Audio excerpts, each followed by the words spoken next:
ಪಶ್ಚಿಮ ಏಷ್ಯಾದಲ್ಲಿ ಉದ್ವಿಗ್ನತೆ ದಿನೇ ದಿನೇ ತೀವ್ರವಾಗ್ತಿದ್ದು, ಇರಾನ್ ಮತ್ತು ಇಸ್ರೇಲ್ ನಡುವಿನ ಸಂಘರ್ಷ ಇದೀಗ ಮತ್ತಷ್ಟು ಭೀಕರ ಸ್ವರೂಪವನ್ನು ಪಡೆದುಕೊಂಡಿದೆ. ಇತ್ತೀಚೆಗೆ ಹೊರಬಂದ ದೃಶ್ಯಗಳು ಯುದ್ಧದ ತೀವ್ರತೆಯನ್ನ ಸ್ಪಷ್ಟವಾಗಿ ತೋರಿಸುತ್ತಿದೆ. ಕ್ಷಿಪಣಿಗಳು ಆಕಾಶವನ್ನ ಚೀರಿಕೊಂಡು ಹೋಗ್ತಿರುವ ದೃಶ್ಯಗಳು, ಅಡ್ಡಿಪಡಿಸುವ ರಕ್ಷಣಾ ವ್ಯವಸ್ಥೆಗಳ ಸದ್ದು ಮತ್ತು ಸೈರನ್ಗಳ ಭಯಾನಕ ಶಬ್ದಗಳು ಮಧ್ಯಪ್ರಾಚ್ಯದ ಹಲವು ನಗರಗಳನ್ನು ಆತಂಕದ ವಾತಾವರಣಕ್ಕೆ ತಳ್ಳಿ ಹಾಕಿದೆ. ವೆಸ್ಟ್ ಬ್ಯಾಂಕ್ ಮತ್ತು ಜೆರೂಸೆಲಂ ಪ್ರದೇಶದ ಆಕಾಶದಲ್ಲಿ ಕ್ಷಿಪಣಿಗಳ ದಾಳಿ ಮತ್ತು ಅವುಗಳನ್ನು ತಡೆ ಹಿಡಿಯುವ ಪ್ರಯತ್ನಗಳು ರಾತ್ರಿ ಆಕಾಶವನ್ನ ಹೊಳೆಯುವಂತೆ ಮಾಡಿದೆ. ಕ್ಷಿಪಣಿಗಳು ಪರಸ್ಪರ ಗುದ್ದಿಕೊಳ್ಳುವಂತಿರುವ ದೃಶ್ಯಗಳು ಯುದ್ಧದ ಗಂಭೀರತೆಯನ್ನು ಸ್ಪಷ್ಟಪಡಿಸುತ್ತಿದೆ. ರಕ್ಷಣಾ ವ್ಯವಸ್ಥೆಗಳು ಸಕ್ರಿಯವಾಗಿದ್ದರೂ ಜನರಲ್ಲಿ ಭಯದ ವಾತಾವರಣ ಮುಂದುವರೆದಿದೆ. ಇದೇ ವೇಳೆ ಟೆಲ್ ಅವೀವ್ ನಗರದಲ್ಲಿ ಸೈರನ್ ಶಬ್ದ ನಿರಂತರವಾಗಿ ಕೇಳಿ ಬರುತ್ತಿದ್ದು, ಜನರು ತುರ್ತಾಗಿ ಸುರಕ್ಷಿತ ಸ್ಥಳಗಳಿಗೆ ಓಡುತ್ತಿರುವ ದೃಶ್ಯಗಳು ಕಂಡುಬಂದಿದೆ. ರಾತ್ರಿ ವೇಳೆಯಲ್ಲಿ ಹಲವು ರಾಕೆಟ್ಗಳು ನಗರದತ್ತ ದಾಳಿ ನಡೆಸಿದ ಪರಿಣಾಮದಲ್ಲಿ ಜನರಲ್ಲಿ ಆತಂಕ ಹೆಚ್ಚಾಗಿದೆ. ಸೈರನ್ಗಳ ಶಬ್ದ ಕೇಳಿದ ಕೂಡಲೇ ಜನರು ಬಂಕರ್ಗಳು ಮತ್ತು ಸುರಕ್ಷಿತ ಪ್ರದೇಶಗಳಿಗೆ ತೆರಳುತ್ತಿರುವ ದೃಶ್ಯಗಳು ಸಾಮಾಜಿಕ ಜಾಲತಾಣದಲ್ಲಿ ಹರಡುತ್ತಿದೆ. ಈ ಸಂಘರ್ಷದ ಪರಿಣಾಮ ಕೇವಲ ಇಸ್ರೇಲ್ ಅಥವಾ ಇರಾನ್ಗೆ ಮಾತ್ರ ಸೀಮಿತವಾಗಿಲ್ಲ, ಅದರ ಪರಿಣಾಮ ಇಡೀ ಪ್ರದೇಶದ ಮೇಲೆ ಕಾಣಿಸುತ್ತಿದೆ. ಇರಾಕ್ನಲ್ಲಿಯೂ ಉದ್ವಿಗ್ನ ಪರಿಸ್ಥಿತಿ ನಿರ್ಮಾಣವಾಗಿದೆ.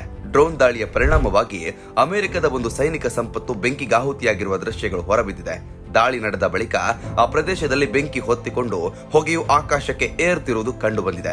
ಇದರಿಂದ ಅಮೆರಿಕ ಸೇನಾ ತಾಣಗಳು ಮತ್ತು ಸೈನಿಕ ಸೌಕರ್ಯಗಳ ಭದ್ರತೆಯನ್ನು ಹೆಚ್ಚಿಸಲಾಗಿದೆ. ಯುದ್ಧದ ಪರಿಣಾಮವಾಗಿ ಇಡೀ ಪ್ರದೇಶದಲ್ಲಿ ಭದ್ರತಾ ಎಚ್ಚರಿಕೆ ಜಾರಿಯಾಗಿದೆ. ಈ ಘಟನೆಯಿಂದ ಪಶ್ಚಿಮ ಏಷ್ಯಾದ ಪರಿಸ್ಥಿತಿ ಮತ್ತಷ್ಟು ಸಂಕೀರ್ಣಗೊಂಡಿದೆ. ಇನ್ನೊಂದೆಡೆ ಇಬ್ರಿಲ್ ನಗರದಲ್ಲಿಯೂ ಮತ್ತೊಂದು ಡ್ರೋನ್ ದಾಳಿ ನಡೆದಿದೆ.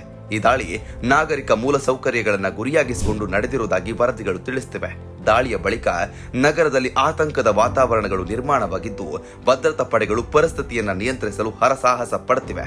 ಇದರ ಜೊತೆಗೆ ತೆಹರಾನ್ ನಗರದಲ್ಲಿಯೂ ಹಲವು ಕಡೆ ಬೆಂಕಿ ಮತ್ತು ಹೊಗೆ ಕಾಣಿಸಿಕೊಂಡಿದೆ. ರಾತ್ರಿ ವೇಳೆ ನಡೆದ ದಾಳಿಗಳ ಪರಿಣಾಮವಾಗಿ ನಗರದ ವಿವಿಧ ಭಾಗಗಳಲ್ಲಿ ಬೆಂಕಿ ಕಾಣಿಸಿಕೊಂಡಿದ್ದು, ದಟ್ಟ ಹೊಗೆ ಆಕಾಶಕ್ಕೆ ಏರುತ್ತಿರುವ ದೃಶ್ಯಗಳು ಸಾಮಾಜಿಕ ಜಾಲತಾಣದಲ್ಲಿ ವೈರಲ್ ಆಗಿದೆ.